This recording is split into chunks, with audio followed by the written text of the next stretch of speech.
Hello friends, Radhe Radhe. चलिए आज सुनाते एक किसान और भिखारी की कहानी। एक भिखारी एक भिखारी एक किसान के घर भीख मांगने गया। किसान के घर में उसकी पत्नी मौजूद थी। पत्नी ने भिखारी को एक मुट्ठी चने दे दिए और भिखारी चना लेकर चल दिया।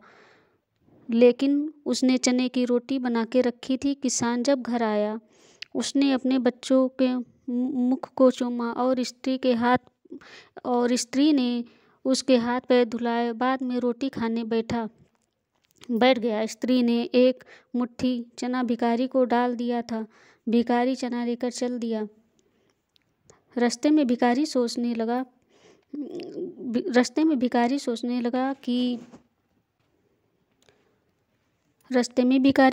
लगा, हमारा भी कोई जीवन है। दिन भर कुत्तों की तरह मांगते फिरते हैं और स्वयं ही मेहनत करनी पड़ती है। इस किसान को देखकर किसी सुंदर घर है। घर में स्त्री हो, बच्चे हों और अन्न हो। बच्चों के साथ प्रेम से भोजन करता है। यह सब मांगने से नहीं होता है। वास्तविक में सुखी तो यह किसान है। उधर से वह किसान रोटी खाता अपनी स्त्री से कहने लगा, बड़े बैल बहुत बूढ़े हो गए हैं, आप किसी तरह काम नहीं देते हैं। यदि कहो तो कुछ रुपए का इंतजाम किया जाए और सोच रहा हूँ नए बैल ले आऊँ। साधु राम महाजन से ब्याज रुपए लेकर नया बैल खरीद लाऊं।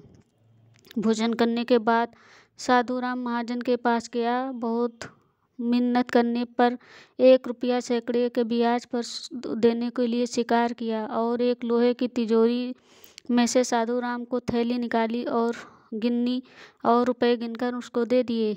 रुपए लेकर किसान अपने घर चला आया। वह रास्ते में सोचने लगा कि हम भी कोई आदमी हैं। घर में 5 रुपए भी नगद नहीं है। कितनी मिन्नतें और करने के बाद 1 रुपया ब्याज पर पैसे मिले हैं। साधु राम कितना धनी है, उसके पास तो सैकड़ों रुपए हैं। वास्तव में यही साधु राम ही खुशी जीवन व्यतीत कर रहा है।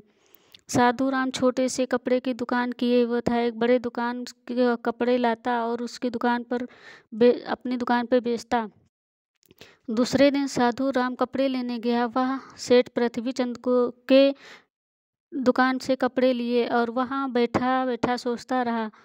देर में कोई मुंबई का है तो कोई कलकत्ता का। किसी के लेखे में 5,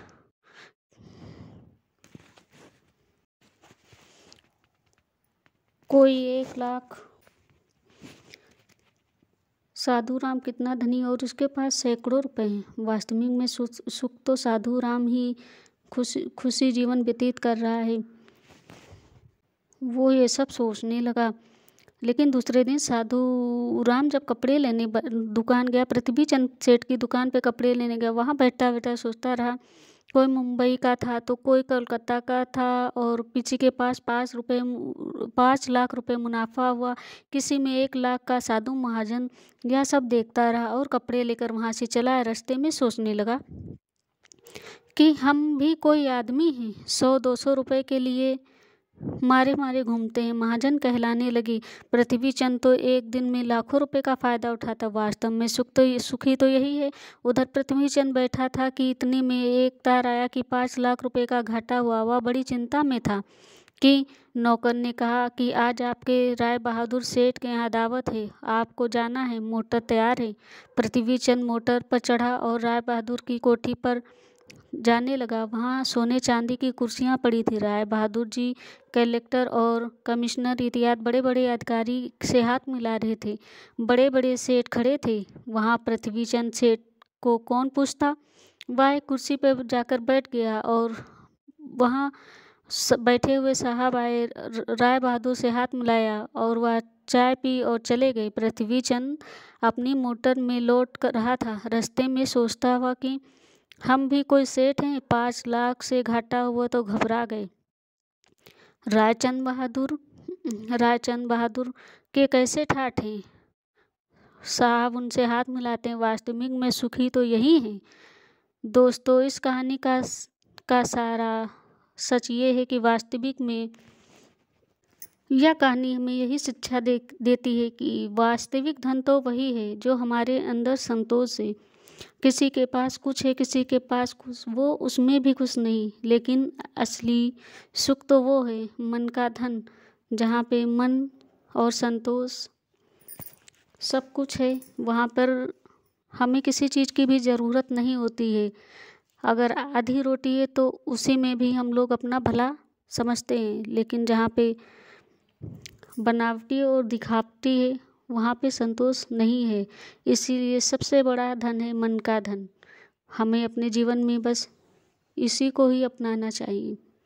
जिसके पास मन का धन है और श्रद्धा सबूरी है, वो कभी किसी चीज़ के लिए दुखी नहीं हो सकता है।